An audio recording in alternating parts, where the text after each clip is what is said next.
What up, Wolves? Blade Master here with the second match that I fought against Flower Power in Attila the Great's tournament. This is round 1, and yeah, this is the second match of the best of 3. I won the first match, spoiler alert, but that's the previous video, most likely one of the most recent videos that I posted. And in that one I took Chimeria, he took Lusitani, so we both are out of those factions. And the remaining 2 factions that I had were Galatia and Sparta. So I decided in this time I had the first pick, so I decided to take Galatia, and he decided to take Pontus, which was his one of the 2 remaining factions that he had as a counter pick. So I've taken 3 Galatian Raiders, and just judging from my initial reaction when looking at his Pontic build was like, I'm going to lose this match. Let's see how it goes though. I've got 3 Galatian Raiders, a total of 6 Galatian Legionaries, a couple of Celtic Skirmishers, 1 Celtic Tribesman, a couple of Noble Horse, and a couple of Mercenary Cappadocian Cav.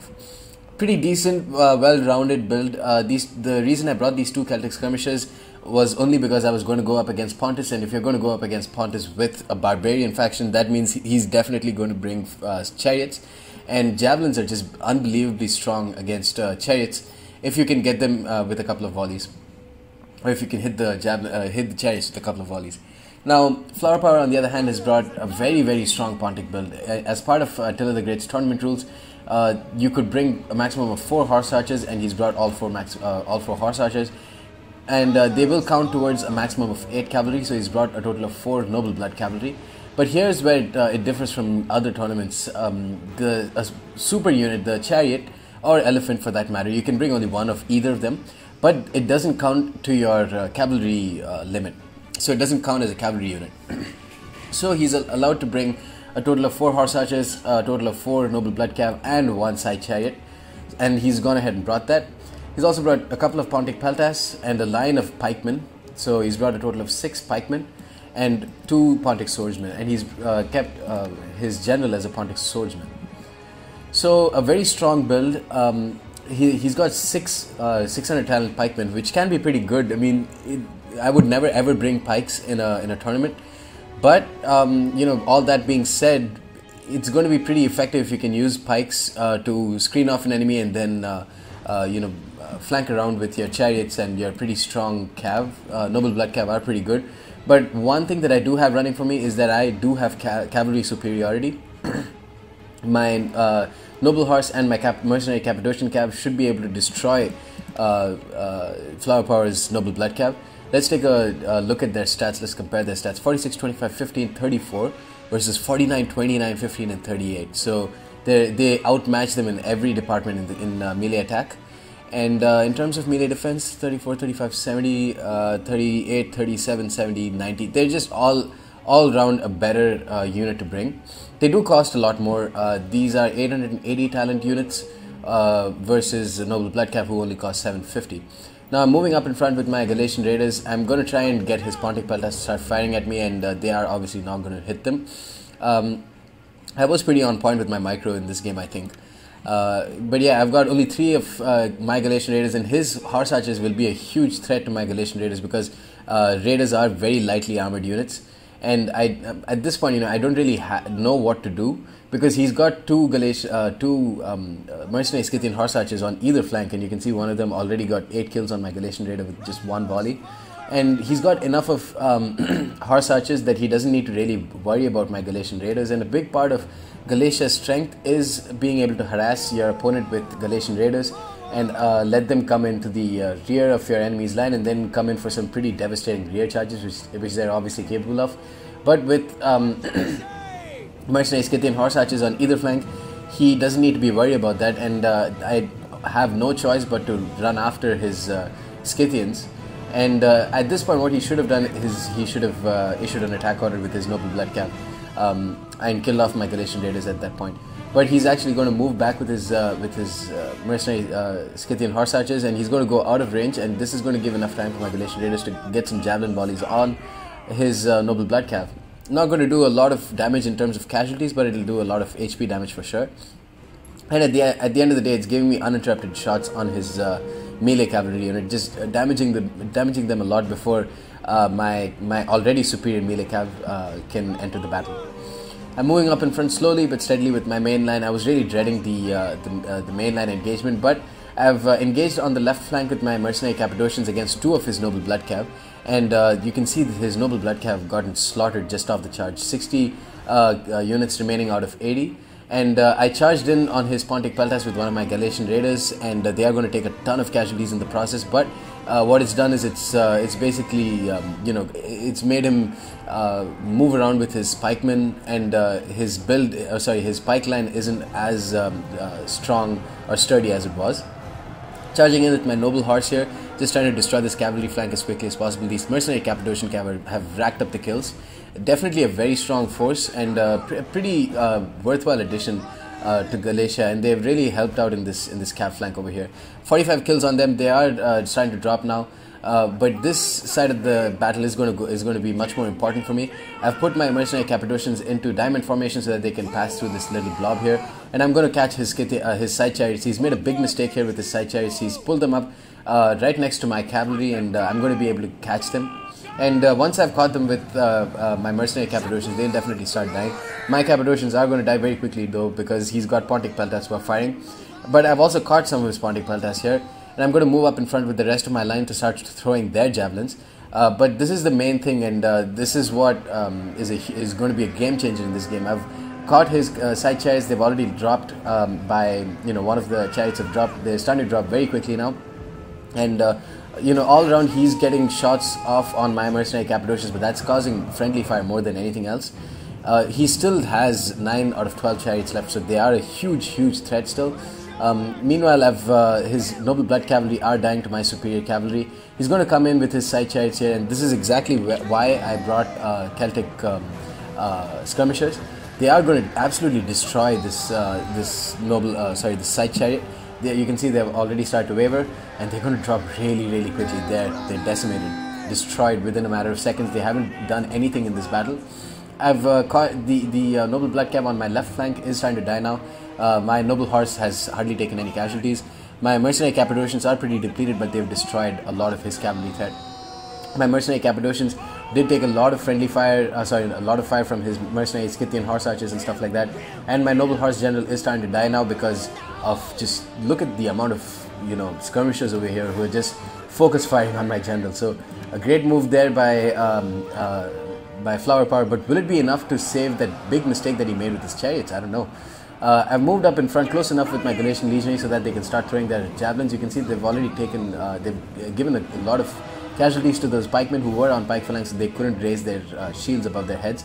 My Celtic skirmishers are out of ammunition now, so I'm going to issue an attack order while he's not really microing with his Scythians. Hopefully try and catch them. I've got his general as well, and I don't know why he brought a Pontic swordsman general, and I don't know why he kept them on the flank, because my Galatian legionaries will outclass them in every way possible. He's going to move up in front with his pike line, but I'm just going to kite back with the rest of my Galatian legionaries. The only problem here is I didn't bring enough javelins. My Galatian raiders are all but dead. I've only got a couple of noble horse here and one Cappadocian cav, which is going to be depleted and most likely will die to his noble blood cav. I'm going to come in for a rear charge here. I'm going to put my Galatian legionaries onto shield wall and come in for a pretty strong charge with my noble horse general. They are very good units, and a barbarian elite tier melee cavalry is very strong on the charge. They are almost like a hybrid melee / shock cav units. Look at that, 47 charge bonus is beautiful. Here I've engaged some of his pikemen and turned off formation attack with my Galatian legionaries, but they are going to start dropping very quickly. You can see some of these Galatian legionaries have already died. But here I've blobbed up his mercenary Scythians, and I'm going to come in with my other Celtic skirmisher. They will do okay in melee, and as long as they can cause a morale shock for these already really poor morale units, that'll be good enough to rout them. And here I've caught some of his pikemen. My Galatian legionaries are losing out to his swordsmen. If I could, kill off the swordsman here and then come in for a rear charge with these pikemen, then that could be pretty useful. If I can punch some holes through his pike line, that's basically the only way I can win this. Speaking of punching holes, some of his pikemen are starting to drop really quickly because I've got some rear shots on his pikemen with my Galatian legionaries. But all in all, I can't really stay like this because his pikemen will start to destroy my Galatian legionaries if they're going to be kept like that. Now I'm going to come in for a charge, but this is really weird. I've never seen someone turn their pikes around so quickly. I don't know what he did. I think maybe he issued an attack order on my noble horse gen, but just from that charge, my gen just dropped so quickly. You guys saw it. I had a perfect angle. Like, you guys saw how quickly he turned around with the spike. So that was a masterclass move from Flower Power, and you have to tell me how you did that. I think maybe he issued an attack order. I'm not really sure. If he pressed J just to turn them around, it would have taken a lot longer for them to turn around. That's for sure. Some of his pikemen are starting to waver because of a morale shock. His general already died, so that's probably going to help out in my cause. I'm going to just hammer and anvil these pikemen. These Galatian legionaries are killing them from the back. They've already got a lot of kills. That single experience chevron would have come from just devastating my noble horse on the charge. Meanwhile, he's going to hammer and anvil with his noble blood cav on my Galatian legionaries. These units are dying very, very quickly, and I've put a shield wall. And his noble blood cav anyways are quite depleted, so they're not going to be a huge threat. Again, he's moved up in front with his pikemen, and again he's caught my noble horse gen, and I think at this point my gen died. So again, very well played with his pikes. Great micro by Flower Power.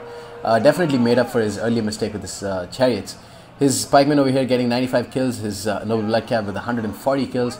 My Galatian legionaries are starting to waver, and this was really weird. Galatian legionaries with 103 men with 60 morale have decided to rout. I think they got charged in the back, so I'm not really sure why they did it, but they routed. That's the end of the day for them.